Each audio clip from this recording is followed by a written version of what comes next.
বিসমিল্লাহির রহমানির রহিম। হে সমস্ত জগৎবাসী, আজ আমি শামীম আলী চিশতি আপনাদের সামনে যে আলোচনাটি নিয়ে এসেছি, এই আলোচনাটি যদি কেউ খেয়াল করে শোনে তাহলে শুধু শুনলেই হবে না, এই জিনিসটি মানতে হবে, পেতে হবে, দেখতে হবে।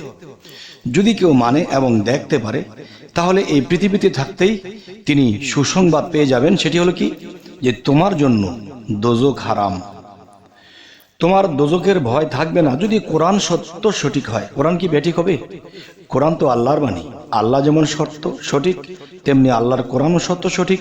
এবং সেই কোরআনের মাঝে, মানে সেই কোরআনের মধ্য দিয়ে আমি এখন বুঝবো এবং বোঝানোর চেষ্টা করব।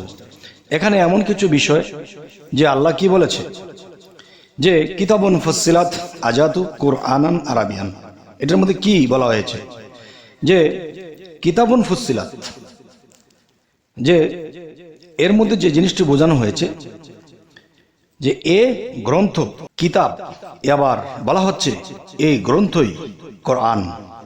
একই আয়াতের মধ্যে কোরআনের কথা বলা হয়েছে, একই আয়াতের মধ্যে কিতাবের কথা বলা হয়েছে। তাই আরেকটু ক্লিয়ার করে বলার চেষ্টা করব, সেটি হলো কিতাবুন ফুসসিলাত। দেখেন, কিতাবের কথা এই আয়াতেই বলা হয়েছে।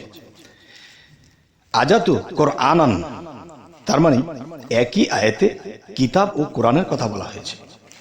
তাহলে কিতাব কি, কোরআন কি? তাহলে আধ্যাত্মিক বা রুহানি জগতের শিক্ষায় যদি আমরা বলেই, তাহলে বলতে গেলে সেটা কি হবে, যে কিতাব কোরআন। তাহলে কিতাব কিন্তু একটা বিষয় যে সে নিজে কথা বলে। আচ্ছা, সে যখন কথা বলে তখন তার কথাগুলো সে নিজে পবিত্র, তার কথাগুলো যখন বলে তখন সেই কথাগুলো ফলে। ঘটনা হলো, যা কিছু বলেছে সেই জীবিত কিতাব, তা কিন্তু কাগজে লিপিবদ্ধ হয়েছে, কোরআন।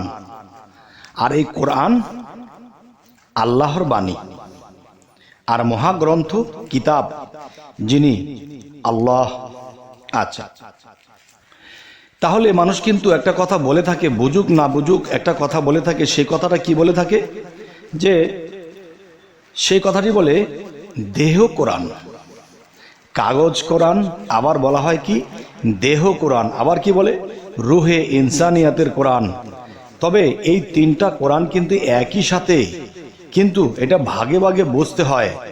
আর ভাগে ভাগে যদি না বুঝি তাহলে কিন্তু আমরা কিছুই বুঝতে পারবো না, জানতে পারবো না।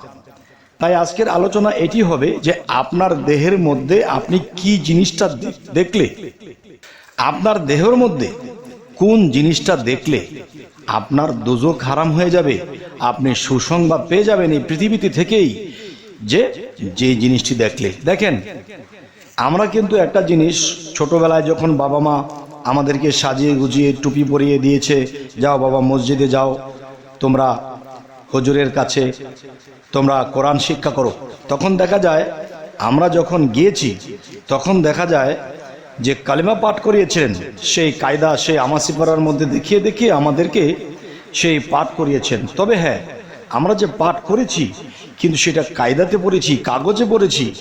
আরও একটি কোরআন, সেটি হলো দেহ কোরআন। আর সেই দেহ কোরআনের মধ্যেই কিন্তু বলা হয়েছে যে তোমরা সেই দেহ কোরআনের মধ্যে কালেমা আল্লাহ ফিটিং করেছে, সেই কালেমাকে দেখতে হলে, চিনতে হলে, বুঝতে হলে তোমাদের কি করতে হবে, তোমাদের সেই দেহ কোরআনের মধ্যে ঢুকতে হবে। এবং মসজিদে বা মাদ্রাসায় যে হুজুর বা সেই মাওলানা সাহেব যে শিক্ষক, তিনি কিন্তু আমাকে কায়দা আমাসিপেরা কোরআনে পড়িয়েছিলেন। এখন একজন মুর্শিদ, একজন কামেল মুর্শিদ কিন্তু আপনাকে আমাকে পড়াবে কোথায়? তিনি পড়াবেন সেই দেহ কোরআনের মধ্যে। তাহলে সেই দেহ কোরআনের মধ্যে যখন প্রবেশ করব, তখন সেই দেহ কোরআনের মধ্যে আমার মাঝে যে কালেমাটা আল্লাহ ফিটিং করে রেখেছে, যেমন মনে করেন যে আমরা একটা জিনিস ভাবি যে কালিমা যে বিষয়টা, এই কালিমাটা কি জাত নাকি সিফত? যদি জাত হয় কিভাবে, যদি সিফত হয় কিভাবে, এবং জাতের কালেমা কোথায় এবং সিফতের কালেমা কোথায়? জাতের কালেমাটি হলো সে রুহানি জগতে যা আল্লাহর কাছে রয়েছে, আর সিফতে কালেমা তা মানব কোরআনের মধ্যে আল্লাহ দিয়ে দিয়েছে। এই মানব কোরআনের মধ্যে থেকে যদি আমরা একজন কামেল মুর্শিদকে ধরে যখন আমরা সেই দেহ কোরআনের মধ্যে আমরা সেই কালেমাকে দেখব, সেই কালেমাটা কি হবে? সিফাতি কালেমা। আর সিফাতি কালেমাকে যদি আমরা দুই নয়নে দেখতে পারি তাহলে আমাদের দোজখ হারাম হয়ে যাবে। তবে হে সমস্ত জগতবাসী, অনেকে এই কথার মধ্যে একটি দ্বিধাদ্বন্দ্ব করতে পারে যে এটা কি সম্ভব? এটা একটা কথা হলো, কালেমা কাগজে, কালেমা দেহ কোরআনে, কালেমা রুহি ইনসানিয়াতের কোরআনে। তবে দেখেন, আল্লাহ কিন্তু এক, কিন্তু আল্লাহ, নবী, আদম এই তিনজনে মিলে হয় একদম। তাহলে সেখানে কিন্তু আল্লাহ তিনজনের মধ্যে একজন হয়ে আছে।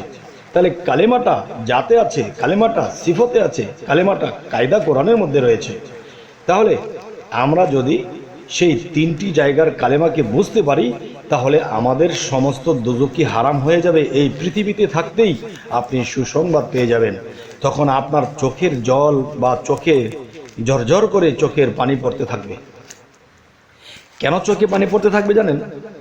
কারণ দেখেন, মানুষ অনেক যুদ্ধ, অনেক কিছু, অনেক কষ্ট, অনেক ত্যাগ করার পরে যখন মানুষ কোনো একটা কিছু লাভ করে, তখন সে লাভ করার ফলে তার ভিতর থেকে যে কান্নার ঢেকুরিয়া এসে যায়, ঢেকুরিয়া কাঁদতে থাকে, চোখ দিয়ে অধরে পানি ঝরতে থাকে।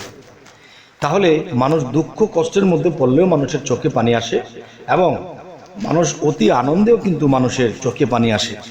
যদি আপনি কোনোদিন এই দেহ কোরআনের মধ্যে নিজের কালেমাকে দেখতে পারেন, দেখার সাথে সাথে আপনার দোজখ হারাম হয়ে যাবে।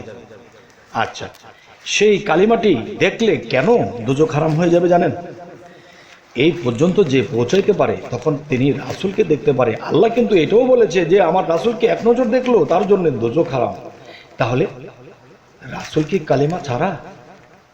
আচ্ছা, সেই কালেমাকে যখন দেখতে যাবে তখনই জাত সিফতের সাক্ষাৎ পাবে। তখনই সেই কালেমাকে যখন দেখতে যাবে তখন সেই জাতে আল্লাহ যেই কালেমার মধ্যে নিহিত হয়ে আছে সেই কালেমাটাকেও দেখতে পারবে। তখন এই ছোট্ট মানব জীবনটা ধন্য হয়ে যাবে। তবে হে সমস্ত জগতবাসী, আমি যে কথাগুলো বলছি অবশ্যই অবশ্যই তার প্রমাণ আছে। প্রমাণ ছাড়া মিথ্যা কথা বললে তার কঠিন শাস্তি হবে। বিশেষ করে আমরা যেই বিষয়ে আলোচনা করতেছি এই বিষয়ে কিন্তু মিথ্যা কথা বলা চলবে না। জিহ্বা কাটা যাবে, শুধু জিহ্বা কাটা যাবে না, সে মৃত্যুর পরে জাহান্নামী হতে হবে। তাই বলবো কি, যারা মুর্শিদ ধরেন নাই ধরবেন, কিন্তু একটা কথা আছে যে মান আরাফা নাফসাহু ফাকাদারা রাব্বাহু, সর্বপ্রথম তুমি তোমার নিজেকে চিনো, এরপরে তোমার রবকে চিনবে। তাহলে পৃথিবীর মানুষে কিন্তু অনেক কিছু চিনে বসে আছে, কিন্তু সেই নিজকেই চিনা হয়নি। আর নিজকে চিনতে পারলে তার রবকে চেনা হবে। আর একজন কামেল মুর্শিদের কাছে যখন বায়াত গ্রহণ করা হবে তখন নিজের পরিচয়পত্র দেখিয়ে দেবে, এবং আপনার মধ্যে যে আল্লাহ কালেমাকে সিফাতিভাবে লুকিয়ে রেখেছে সেটি দেখার মতো চক্ষু হবে, জ্ঞান হবে।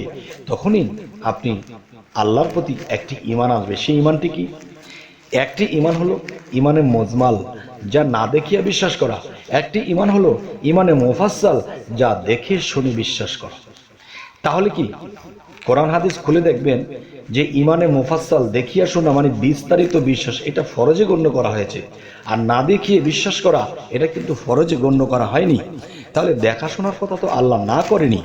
আল্লাহ কিন্তু কোরআনে এটাও বলেছে, যারা দুনিয়াতে আমি আল্লাহকে দেখলো না এবং দেখার চেষ্টা করলো না তারা হাসরের দিন অন্ধ হয়ে উঠবে। স্পষ্ট আয়াত, কিন্তু এই আয়াতটিকে ঘুরিয়ে ফিরিয়ে অনেক কোরআন লেখা হয়েছে যে সেটির মধ্যে লেখা আছে কি, যারা দুনিয়ায় অন্ধ তারা আখিরাতে অন্ধ। এই যে কথার দ্বন্দ্ব আর কখনো শেষ হবে? যদি আল্লাহ দয়া করে তাহলে শেষ হবে। তবে হে সমস্ত জগতবাসী, আজকের আলোচনাটি আমি কি বোঝাতে চাইলাম, এবং এই জিনিসগুলো আপনারা যদি মানতে পারেন, দেখতে পারেন কারণ কামেল মুর্শিদের কাছে, তাহলে এই পৃথিবী থেকেই দুজক হারাম হয়ে যাবেন।